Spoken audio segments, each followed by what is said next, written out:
Prime Day es el 16 y 17 de julio. Con las ofertas épicas exclusivas para miembros Prime, recibe el reconocimiento que tanto mereces. ¡Wow! Gracias. Ni siquiera preparé un discurso.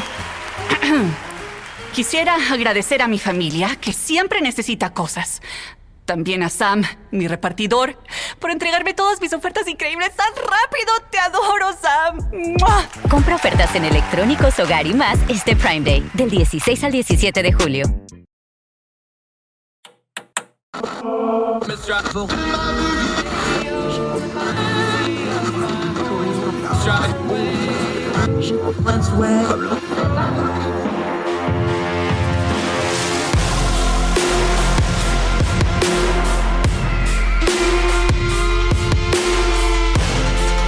your host, Andrew Donaldson. This is Heard Tell.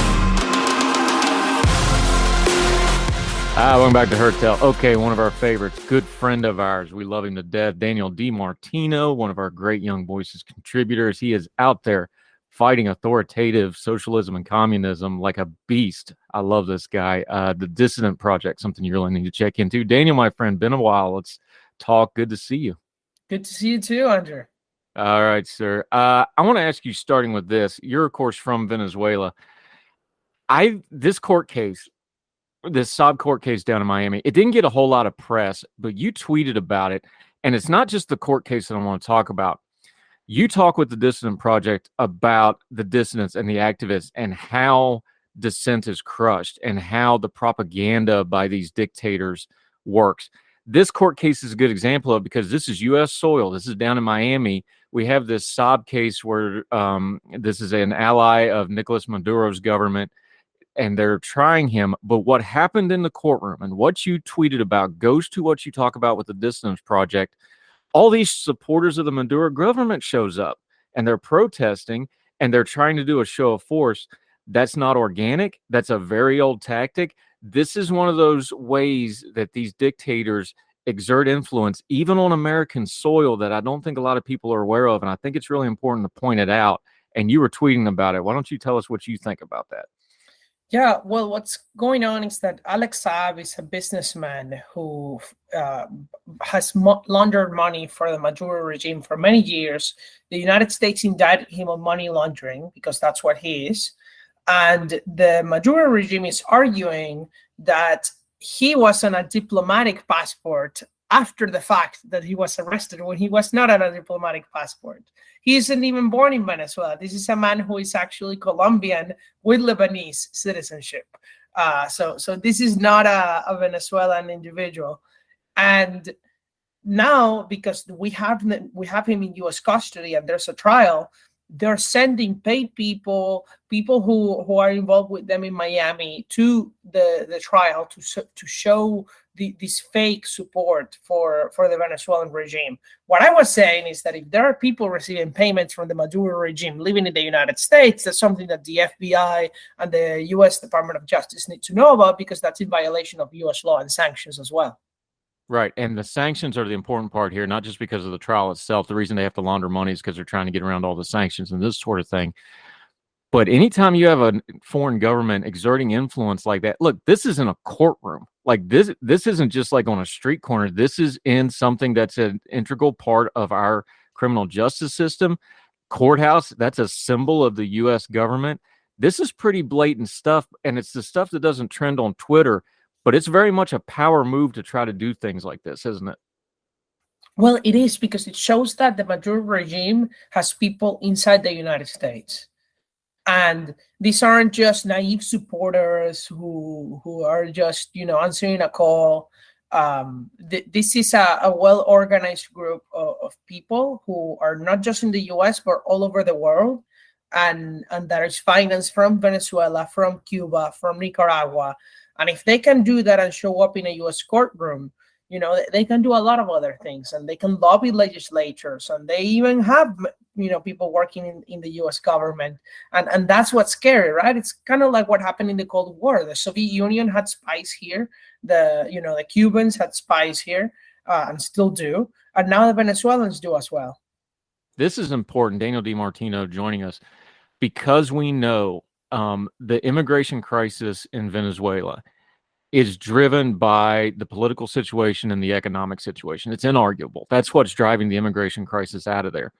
The fact that they can reach here, and now it seems like after a few years ago where it looked like it was a little shaky, the Maduro regime not only looks pretty stable now, but now they're back to exerting influence. They're opening their border with Colombia now, they just announced.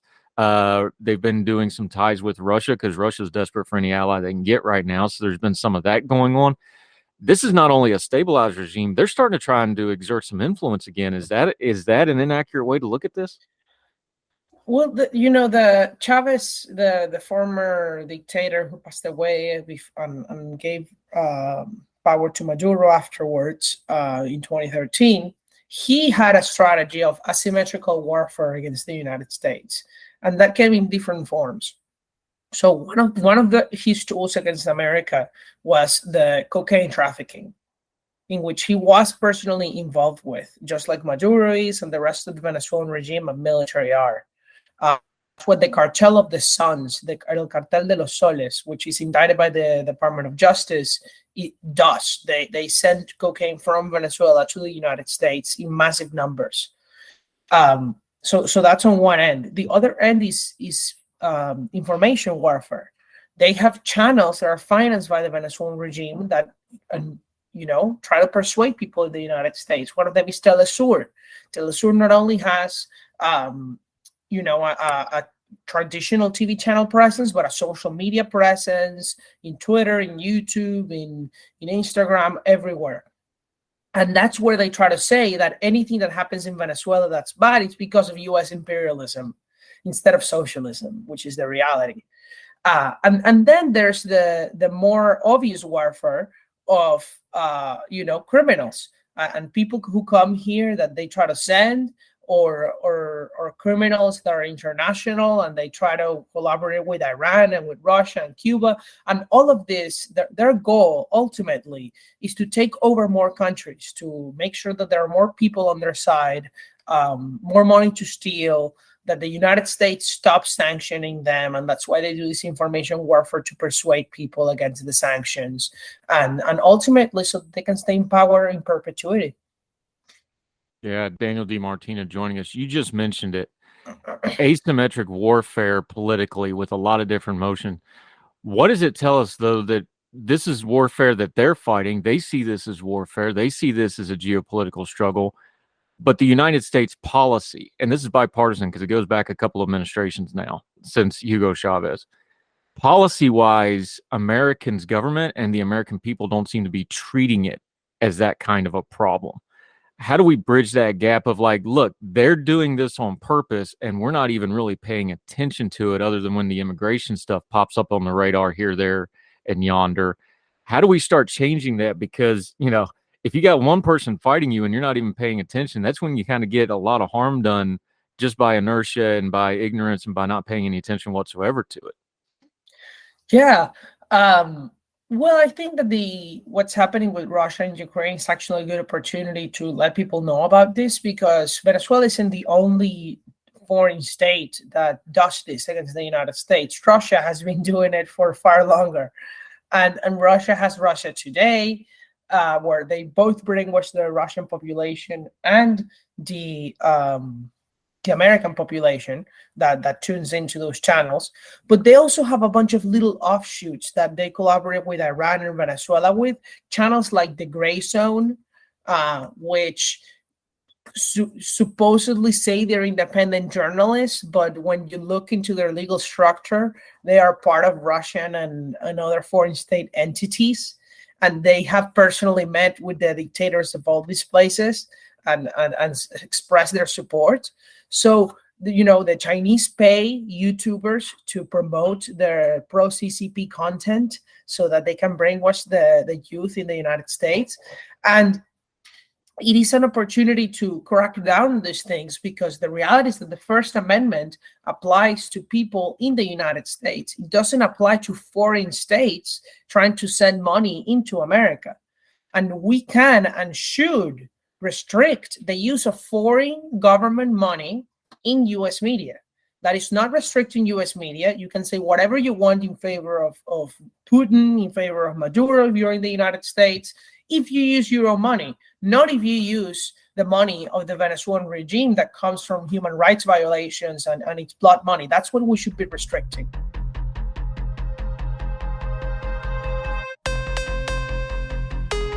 Prime Day es el 16 y 17 de julio. Con las ofertas épicas exclusivas para miembros Prime, recibe el reconocimiento que tanto mereces. ¡Wow! Gracias. Ni siquiera preparé un discurso. Quisiera agradecer a mi familia, que siempre necesita cosas. También a Sam, mi repartidor, por entregarme todas mis ofertas increíbles tan rápido. ¡Te adoro, Sam! ¡Mua! Compra ofertas en electrónicos, hogar y más este Prime Day, del 16 al 17 de julio.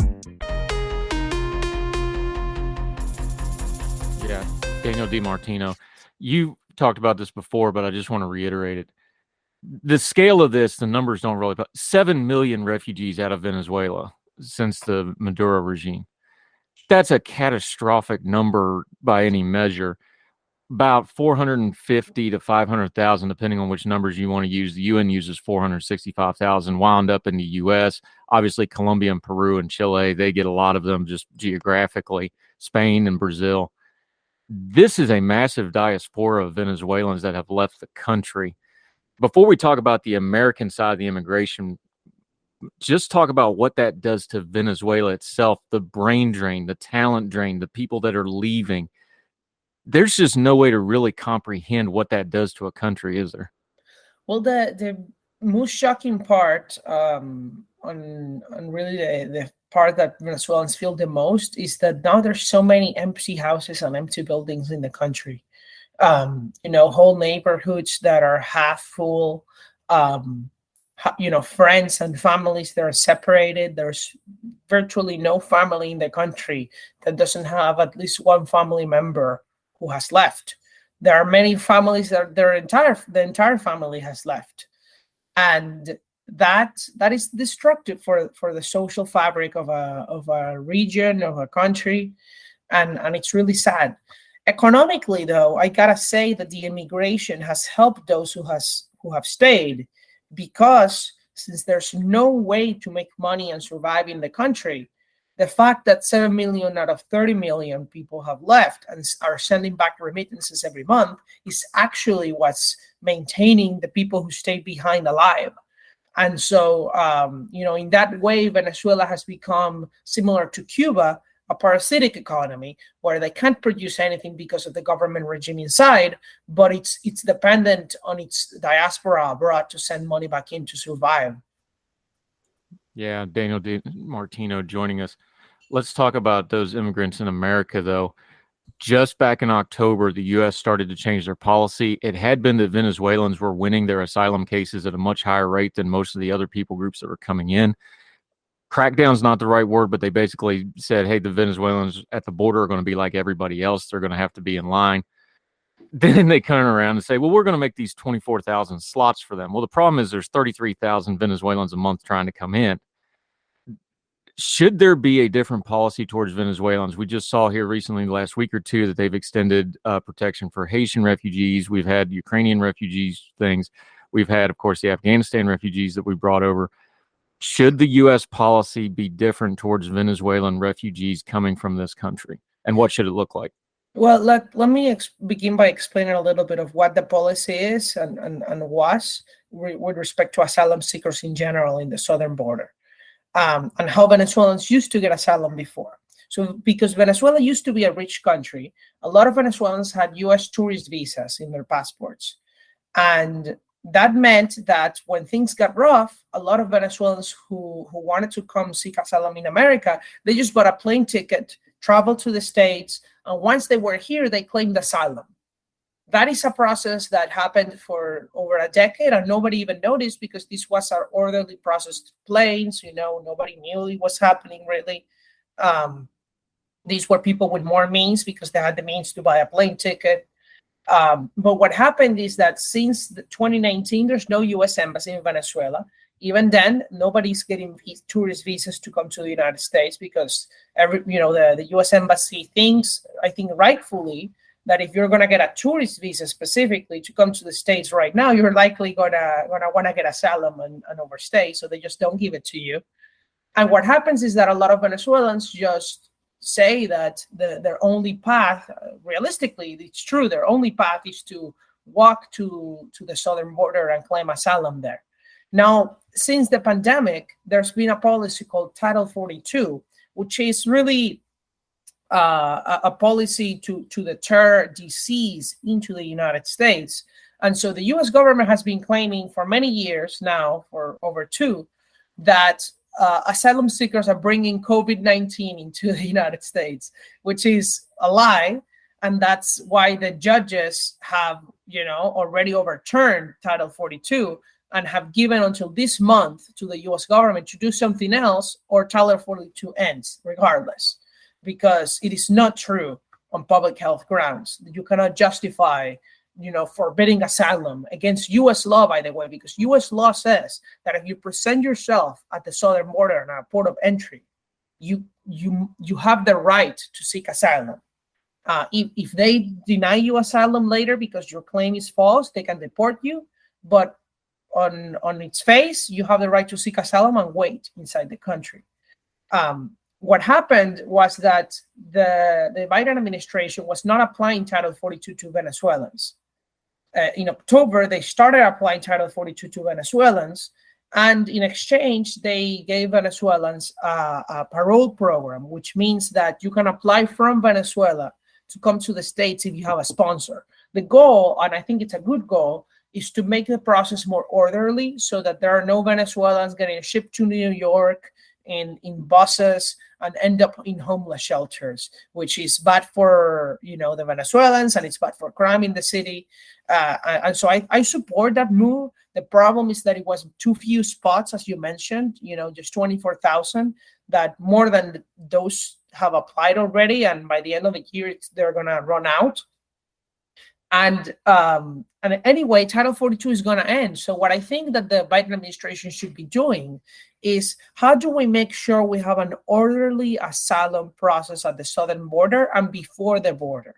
So can we change the law, or can we do something by executive action such that people can apply for asylum online in their home country safely, but at the same time not wait months because they don't have months, because that for a reason, there's a reason they seek asylum. They don't have months to stay in their countries. Or do we have or can we change our policies here such that when people get to the southern border, they are left in processing centers, not allowed in the rest of the country, and the decisions are quick, less than a week rather than a year? Because if the decisions are going to take a year, you cannot keep somebody who has not committed a crime in jail for 1 year. That's inhumane.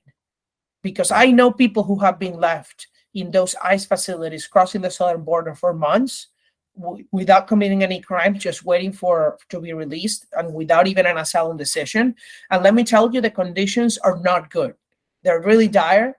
The food is terrible. The treatment is not right. And so we need to make sure that if they're going to stay in any government facility, these people claiming asylum, it needs to be less than a week. And if the decision is negative, they get deported. And if the decision is affirmative, they get admitted with full rights inside the United States.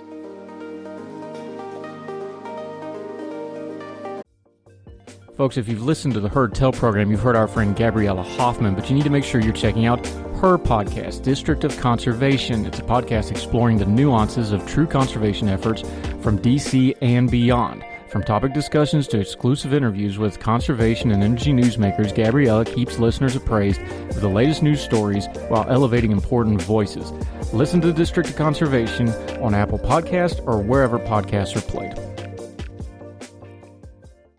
Religion is at the intersection of our 21st century life, even if we don't express a faith. At a time when it seems that religion isn't as prevalent as it once was, it still leaves its mark everywhere. As a pastor, I know that religion isn't something I just do on a Sunday, but it's found in every nook and cranny of my life. Sexuality, politics, social media, the economy, war, nationalism, all have some kind of religious angle to them. And as a communicator, I want to find the stories that can help people understand this part of our society that is so important to so many.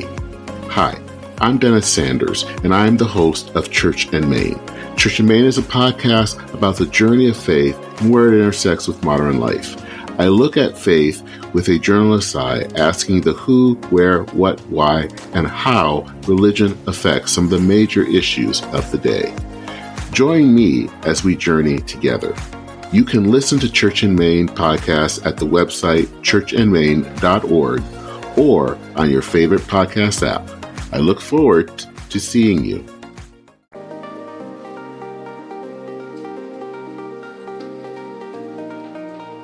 Yeah, Daniel Dean Martino, you do a lot of public speaking, so you've been around the country for quite a bit now. When you're talking to people about Venezuela, is it, oh, I didn't realize that was happening, or I didn't realize how bad it was? What's the level of knowledge? What's the response you get when they get that human face in front of them and it's not just a news story or a tweet? Tell me the reaction you get when you're just talking to people about what's going on in Venezuela, the reaction you get to it. Well, they didn't know that, for example, none of the groups I speak to knew that Venezuelans were the largest refugee crisis in the world right now. Because everybody talks about Ukraine and Syria and Afghanistan, yet nobody knows that it is 7 million Venezuelan refugees compared to 6.5 and so for Syria and Ukraine each. And so, you know, people get shocked by that, especially the kids, since I speak at the high schools and middle schools to talk about Venezuela and what happened there too. The kids had no idea about anything happening in Venezuela at all. They didn't know Venezuela was a socialist country. They didn't know Venezuelans were starving or leaving their country. And they were surprised to learn that there is another socialist government in the Western Hemisphere aside from Cuba. And so that's why I think that task is so important, because Venezuela, unlike Cuba, unlike the USSR, unlike Eastern Europe and China, is the only socialist country who was destroyed by socialism through a democratic election at the beginning. It was something that the Venezuelan people elected, and they made a mistake. And now we can't get them out democratically, of course. You know, even though the Venezuelan people want that. And I think that that's an important story to tell, because Venezuela used to be a rich country and it fell because people elected the wrong platform, the wrong ideology into power. And that's something that could happen to the United States. Yeah, Daniel DiMartino. Let's talk about the United States real quick, though.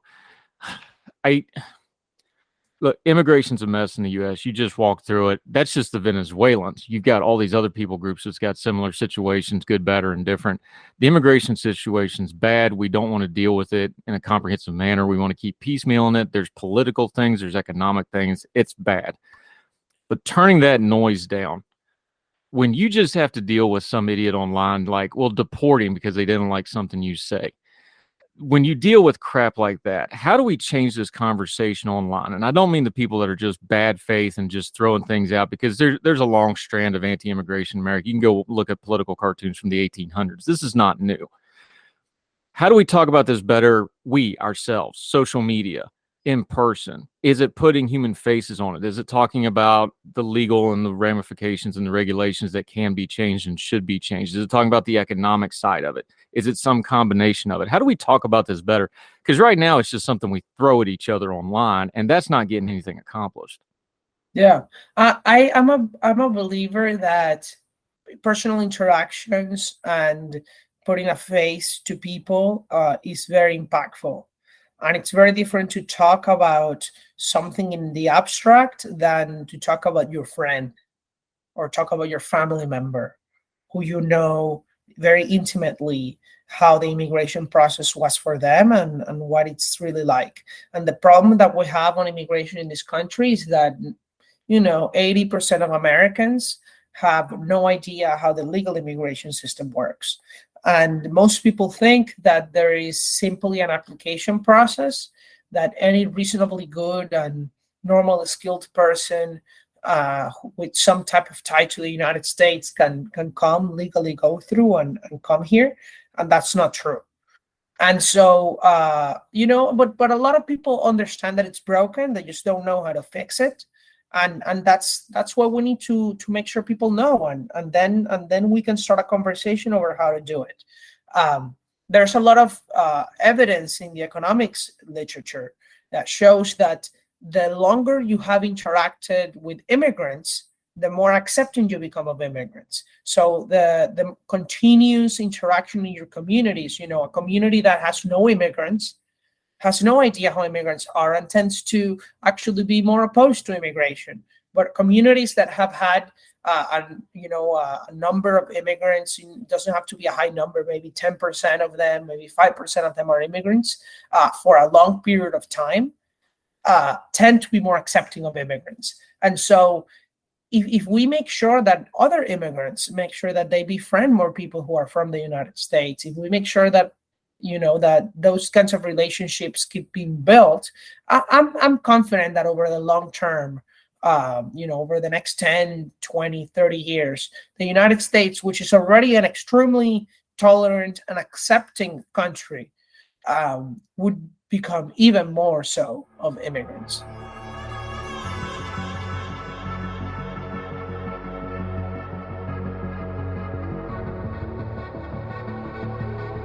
And we know that economically and the strength of our country, look, you either have to have a high birth rate or you got to have immigrants. Like it's just a math problem. If you want to be an economic power, that's what you need.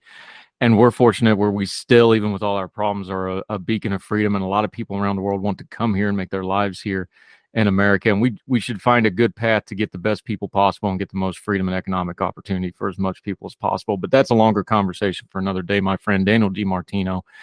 You're so good on this stuff, and I so appreciate you. But the work you do with going to the schools and the meetings and the organizations you talk to with the Dissident Project, that's probably more important than talking to me.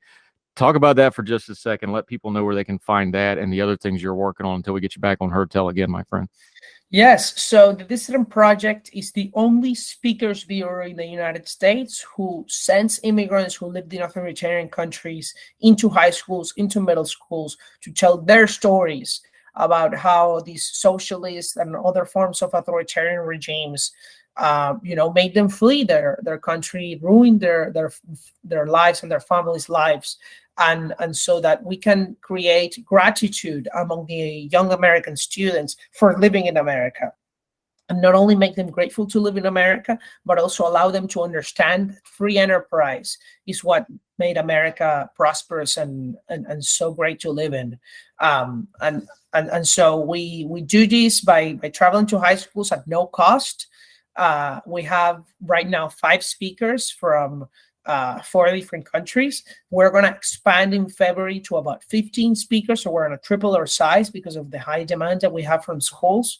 And it's truly an amazing experience for the kids. That you can find us at dissidentproject.org, and you can support us either by donating or by recommending a speaker. If you want to apply yourself, if you are from an authoritarian country and live in the States, or if you're a teacher, you're a staff member, you can invite us to your school. It has no cost to you. We'll just find a mutually agreeable date and speaker, and we'll make it happen.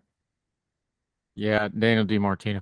The thing about that too is and I've talked to several of those dissident, somebody like Francis, who's like, hey, when I was your age, I was in the streets of Hong Kong having to protest. That really drives stuff home in a way that just talking about it or seeing a video or whatever, when you talk to those kids, you can see it in their face, right? Like it just hits different when it's somebody close to their age telling them these stories, right? It does. And for me, it was when I was 17, is that I left Venezuela, right? And I was living through hyperinflation at the age of these kids. And, I came yesterday from Wichita, where I was speaking at a middle school, and I was showing the kids, cash from Venezuela, and they were very curious about it. And when they were seeing the videos from Venezuela, they were all very curious and came to me to ask me a lot of questions. And you see that it has an impact. In-person interaction is more meaningful. A talk is relatively cheap, and you can impact hundreds of students in each of them. And the goal is such that these are young students before they go through what I believe is the college brainwashing machine. And the next time in 5 years when they hear the word socialism for the first time from a politician, what they're going to think about is not free stuff. They're going to think about the Venezuelan guy who came to their high school a few years ago and told them how socialism ruined his life, or the North Korean girl who told them the same. And that's the goal. Yeah, and it's a very good work. Daniel DiMartino, let folks know where they can follow you on social media and what you got coming up before we let you go. Yeah, you can follow me on Twitter at Daniel DiMartino. Daniel is the regular name, and DiMartino is DiMartino. And you can also find my work and subscribe to my content on my website at danieldimartino.com. Yep, you do great work, my friend. We will have you back frequently, as often as I can get you. Look forward to seeing you soon. Daniel DiMartino, thank you so much for the time, sir. Likewise, Andrew. Yes, sir.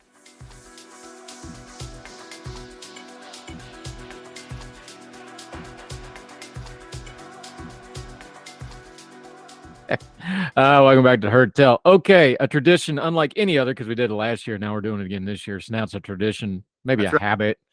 Depends on your point of view. Bryan O'Nolan's return, so we can talk about bad Christmas music. He's an educator. He is a writer at ordinary-times.com. He's a good friend of the program, although we haven't seen him since last Christmas. That's how popular that segment was. Bryan, how are you, sir? I'm doing great. Yourself? Good. The bionic man with the brand new hip. That's why he's sitting down right now. Right. But we need you above the shoulders for this one, maybe a little bit of your heart.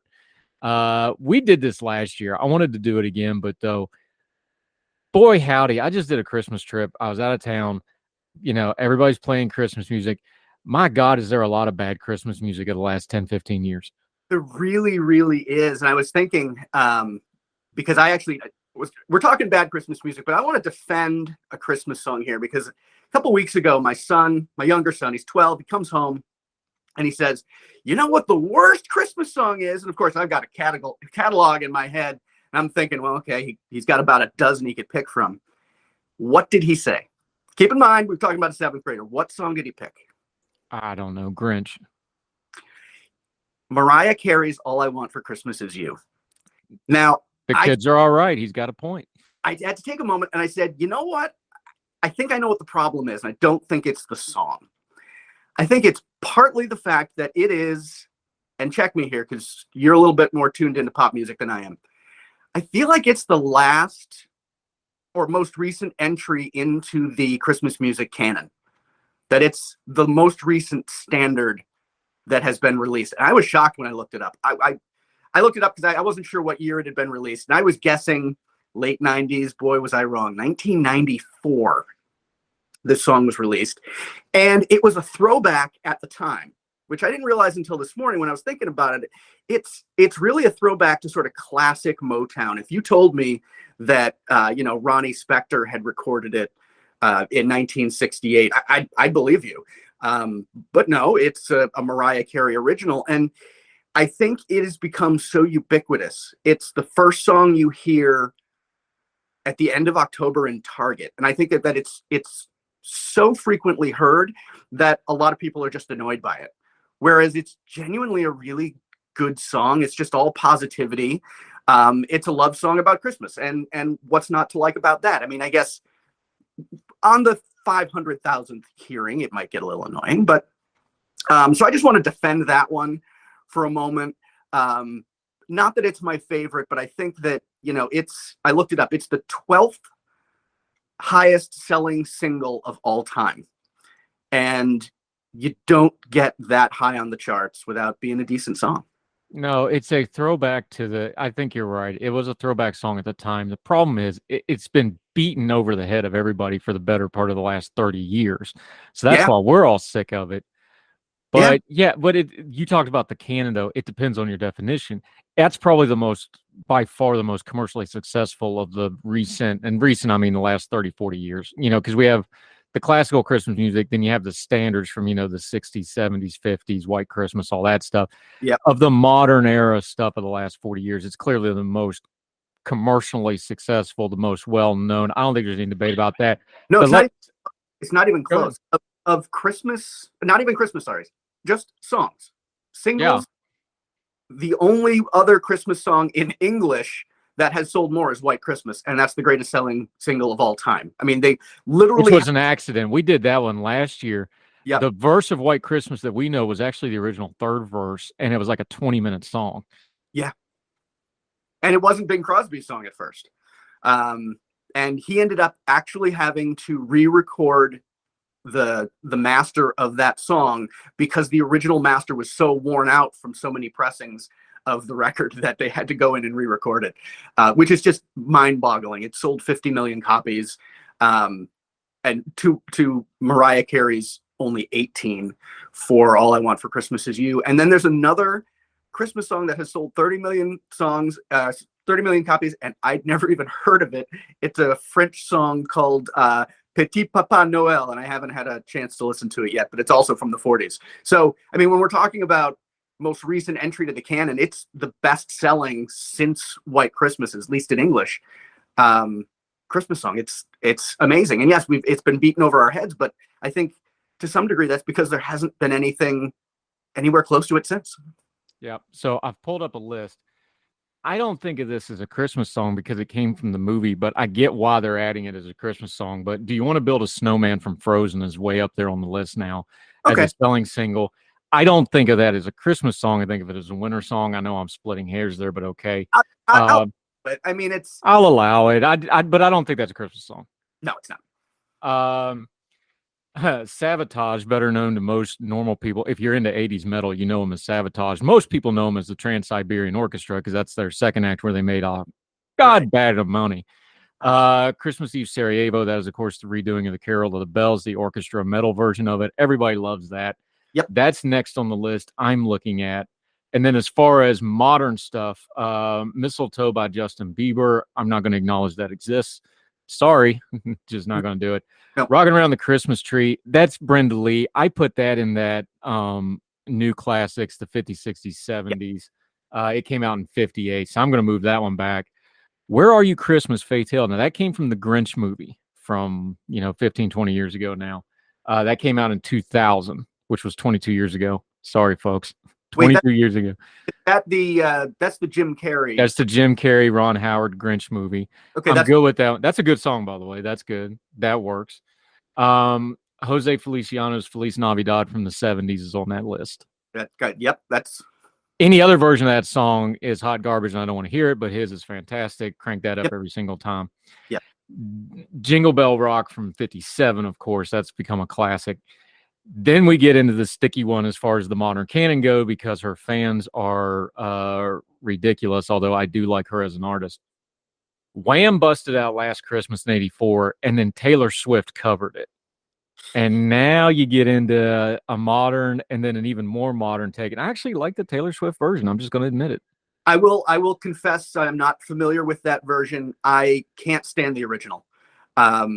There's a logic to the lyrics that just fails me. Last Christmas I gave you my heart. Okay, I get that metaphor. But the very next day you gave it away. So how did the recipient of my love give my love to somebody? At that point I'm done. I'm sorry. Am I being pedantic? No, Yes. Hold that thought, because one of mine that I really dislike has a logic flaw in it as well, and I'm going to use that same string of logic. Here's a new one I'm going to add to the list, though. But Pentatonics, if you're not familiar with that, they're a vocal group. They got big on, I think, America's Got Talent or one of those shows. They're really good. They've been around for a while. They've got multiple Christmas songs, mostly covers, that have gone platinum. I'm looking at this list again. Here's one I really like. The Christmas Time Is Here. That's the Charlie Brown piano score, the Vince Guaraldi trio who did all that jazz music for the original Peanuts. Yep. God, there's no way. I was walking by a hotel front in a major American city last week on vacation in an undisclosed location. Just walking by and hearing it played, like it's like a friggin' warm blanket every time you hear it. I love that song so much. Everything on that Christmas special, by the way, but especially that. It's so good. I mean, that's the one that everybody thinks of. If you told somebody that there were no other songs, they'd probably believe you. Most people, they hadn't seen it. All right, let's get to it. Crappy, bad, horrible Christmas songs. Paul McCartney is a legend. He's an all-timer. He's in multiple Hall of Fames multiple times. But Wonderful Christmas Time is an all-timer of a bad song, Christmas and or otherwise. Yeah. It is the auditory equivalent to syphilis. It eats your brain, rots your soul, and you die embarrassed, and nobody wants to be anywhere near you. Oh, it's a more Your thoughts? It sounds to me like someone took Paul and said, "Hey, Sir Paul, you're one of the greatest songwriters of all time," and I'm not going to argue with that. They took him and they put him in a room and they gave him an hour and they said, "Write a Christmas song." He took 15 minutes. This is what we got, and he just walked out. I mean, it's very half-bottomed, if you will. It's the melody is. It's like he thought he could get away with a simple melody because it's a Christmas song. Whereas, yeah, there's a lot about Christmas that is simple and nostalgic, and the lyrics are nothing to write home about. But a lot of Christmas songs have, kind of banal sentimentality to them, and that's okay. We expect that. That's part of what this season is for people. But it's like he mailed it in, and ding dong, Paul, at least John didn't try to one-up you by also writing a terrible, terrible Christmas song. Oh, wait, he did. Yeah, it was bad too, but Paul takes the cake on this one. Oh, definitely. Now, there's some real stinkers on the list. I'm pulling from Esquire's list of the worst Christmas songs of all time.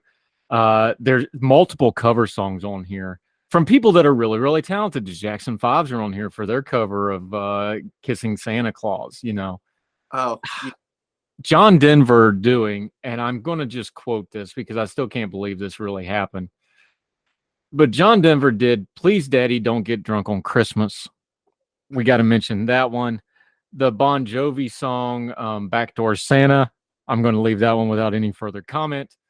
There's been some other ones. New Song did a song called The Christmas Shoes. This set back humanity and charitable giving probably 3 or 4 centuries minimum. This is the most god-awful drivel. I hate it so much. Terrible. It should just be blasted into space and beg the aliens to come blow our planet up. I hate this song so bad. Yeah, I heard it in a Ross while I was trying to do some upscale shopping the other day, and I just wanted to just go into a fit of rage. I'm buying nothing. It is an objectively terrible song. It also has that country music thing where they try to pour it on really thick, and it gets poured on so thick that it just thick. They poured the asphalt for I-95 thinner than this thing. Oh yeah, and it's solidified crap. It's the worst possible combination of everything that it's the bad songs are bad because sometimes it's a bad performance.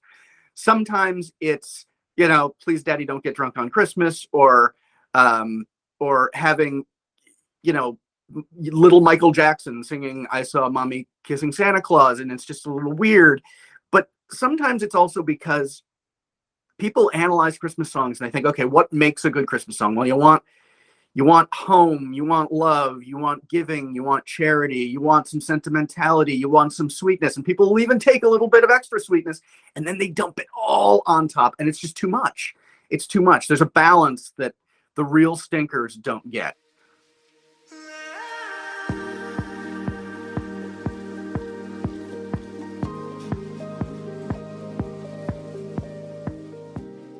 All right. Here's one I'm going to get hate mail for, but I don't care. Mary Did You Know is a god-awful Christmas song. We were talking about the logic the other day. It's like, Mary, did you know? God sent an angel to explain it to her. I'm pretty sure when the Almighty sends an angel specifically to you by name to explain something to you that's getting ready to happen, you not only know, I'm pretty sure it didn't slip her mind afterwards. So, yes, I hate this song. I know people like it. I know there's religious connotations. I'm all about faith at Christmas. I hate this song so much. I want to rip out my ears every time I hear it. It's, did you know? Did you? No. So we're going to make her infantile and stupid and incomprehensible and act like she didn't understand something. Just to reiterate, that a freaking angel told her. Not just any angel, Gabriel himself coming down. So it's our thesis that Gabriel is a bad communicator. Is that the theory here? He explicitly needed her to say, sure, go ahead, let's do this. It's like she had time to think about it. She pondered it in her heart and then forgot completely. Yes. I mean, I think it is, if you can get every denomination of Christianity to agree on one thing as far as doctrine goes, and that's that, yeah, Mary knew, and you're going to write a song based not on that, yeah, it's hot garbage. So bad. And I'm just going to say this. I think the newer Christmas songs, the more religious they try to get, it's almost like the worse they get. At least if it's a pop song, you can go, well, I'm tired of it because it's a pop song and it's an earworm and it just drives me nuts, like Mariah Carey. It's like trying to write a new hymn. It's like the hymns are classics for a reason. I'm not against you writing a new one, but you're not going to write another classic hymn. Well, the standard is pretty high, isn't it? I mean, we talked about earlier, 2 Christmas songs have collectively sold 68 million copies. Like that's incredible. And those 2 songs are ubiquitous. And you come at the king, you better not miss. Well, some people miss pretty spectacularly. And that's 2 songs in 2,000 some odd years of having Christmas, though. And about 400 or 500 years in its current modern form as we know it in variations. Okay, I'll give you that. Your window of winning here is really small. Oh, absolutely. Not only is it small, but you've got absolute classics that people can hum and just off the top of their head, and you've got a whole collection of songs, this canon, that, and now everybody's got a different date. Some people are okay with hearing the music starting, right after Thanksgiving. Some people are right after Halloween. My family, we split the difference and go November 15th. It's one of my kids' birthdays. But you've got this whole collection of music that everybody just saves for this time of year. I don't want to hear it in July. I don't want to hear it in March. This time of year, these are the songs we want to hear. And if you want to add to that, it's got to be something pretty special. See, I'm one of these Thanksgiving guys. Like, I don't want to hear a word about Christmas until after Thanksgiving dinner. Now, as soon as dinner's done, let's go crazy. Let's decorate everything. Let's crank the music up. We turn it on. But I don't want to hear a peep about Christmas till Thanksgiving's over. And I even though I'm a different date person, I totally respect that. And I think it's part of the specialness of this season is that we take all these things that we love and we say 11 months out of the year ish, we don't want to have them because it's just not appropriate. And then this time hits, whether you call it the Christmas season or you call it, Advent or whatever you call it, this time happens and it's special, and it's so special that we only want to have it now. And then we put it away in a couple of weeks from now, actually. Bryan O'Nolan. All right.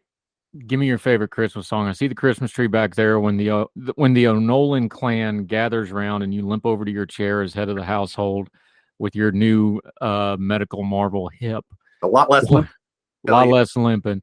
What's the number one Christmas song in the O'Nolan house? Well, there are 4 of us. You're going to get 4 different answers. For me, I have to say "O Come Emmanuel" because I'm a traditionalist, and that one is one of the very few actually legit Advent songs. It's not about, hey, Christmas is here. It's Christmas is coming. We don't have a ton of those. And I love the fact that it goes back hundreds and hundreds of years. The lyrics to that are very old and in Latin. The original, and don't ask me to quote them. I don't speak a word of it. But that's got to be my go-to. If I only get one, that's the one I'll take. How about you? There's a tradition in our family. My mom's family gets together on Christmas Eve in the home place. My one cousin, who is a supremely talented singer, sings "O Holy Night" a cappella. That one always is a special one because that's a long running tradition now. Cousin Kim sings "O Holy Night" a cappella after everybody's been singing carols for a good while. It's ridiculous. That's one of those songs, though. It's like how it's presented is everything. Yes. as far as me just enjoying a Christmas song, I talked about the Charlie Brown stuff. I know that sounds silly. That little jazz riff of Christmas Time Is Here. Look, I love White Christmas. I love the hymns, Silent Night, all that stuff. I even like Taylor Swift singing, Give My Heart Away to Get It Back because, FedEx was closed or whatever. Just that little jazz. I'm telling you the truth. I was walking down the streets. I was in Chicago. I'm walking down the street and a hotel is playing it at the car check station. And I literally just kind of stopped and smiled and I couldn't help it. Like there's something about that Charlie Brown Christmas, any of that little jazzy, Guardi Trio stuff, but that particular song done that way with just that real mellow offbeat riff and the piano. And I think about the piano at home growing up and sitting around the tree. That just hits me every single time. And I know that's probably not on a lot of people's high list for Christmas songs, but it's on me. And it just happened to me again. Just randomly, I hear that and I'm just like no matter what I'm doing, what I'm thinking, I'm just like, Christmas. Yeah. And Christmas is so commercialized now. There's very few things that are Christmassy that will do that anymore. But that does it every time. And I think what you're talking about there is like, yes, for you, it's that riff. But I think just about everybody, has all the good people, has some little moment in a song that reminds them of childhood, safety, when things were good, and that sort of rose-colored glasses view of the past that we often have. And so that's a musical cue for you, but we've all got them. If I hear a decent version, especially if it's a sort of Gregorian chant style version of "O Come, Come Emmanuel," I am picturing my house when I was a kid. It's dark. I can see the Christmas tree. I can see specific ornaments that are on the tree. There's snow outside the windows because there's always snow outside the windows at Christmas time in the past. It brings you back, and it doesn't. Everybody's got their own little cue, but when it hits you, and can't miss it. I completely agree. Bryan O'Nolan, we're going to have you back. We'll do the good Christmas songs here as we get closer to Christmas. You write at Ordinary Times. Let folks know where they can know and follow you, my friend, because you're a brilliant writer. You do sarcasm better than just about anybody I know. Let folks know where they can follow you and keep track of you. Yep. Not only am I at ordinary-times.com, you can find me there, but I'm also on Twitter at Bryan O'Nolan, Bryan with a Y. And I try to keep it clean, but I'm not always successful. Well, until you sent Mike Pence to the Gathering of the Juggalos, but that's another story for another day. Which you need to go read, by the way. Fantastic stuff. Bryan O'Nolan, appreciate you, my friend. Thank you. Great. Merry Christmas, everybody. And Merry Christmas. Thank you, sir. All the music on Her Tell is provided under a Creative Content license from monstercat.com. Somos la máquina. Prime Day es el 16 y 17 de julio. Con las ofertas épicas exclusivas para miembros Prime, recibe el reconocimiento que tanto mereces. ¡Wow! Gracias. Ni siquiera preparé un discurso. Quisiera agradecer a mi familia, que siempre necesita cosas. También a Sam, mi repartidor, por entregarme todas mis ofertas increíbles tan rápido. ¡Te adoro, Sam! ¡Mua! Compra ofertas en electrónicos, hogar y más este Prime Day, del 16 al 17 de julio. Folks, if you've listened to the Heard Tell program, you've heard our friend Gabriella Hoffman, but you need to make sure you're checking out her podcast, District of Conservation. It's a podcast exploring the nuances of true conservation efforts from DC and beyond. From topic discussions to exclusive interviews with conservation and energy newsmakers, Gabriella keeps listeners appraised of the latest news stories while elevating important voices. Listen to District of Conservation on Apple Podcasts or wherever podcasts are played. Folks, you've heard of Ethan Brown on the Heard Tell show a couple of different times, but if you're interested in learning about how to discuss things like climate change without all the politics and doom and gloom, head over to his podcast, The Sweaty Penguin. Sweaty Penguin is a late-night comedy-style climate podcast working to add nuance, critical thinking, humor, and hope to the climate conversation. They got over 100 episodes already, breaking down weekly news stories and specific topics From the vanilla to the ADHD to the international accountability to orangutans. Yes, I know, it's a comedy thing, so just go with it. But each time, exploring different ways we can make progress on these issues while still helping the economy, health, security, and everything else we care about. Feel overwhelmed, exhausted, or excluded by today's climate change discourse? This is the podcast for you. Find The Sweaty Penguin wherever you get your podcasts or at www.thesweatypenguin.com.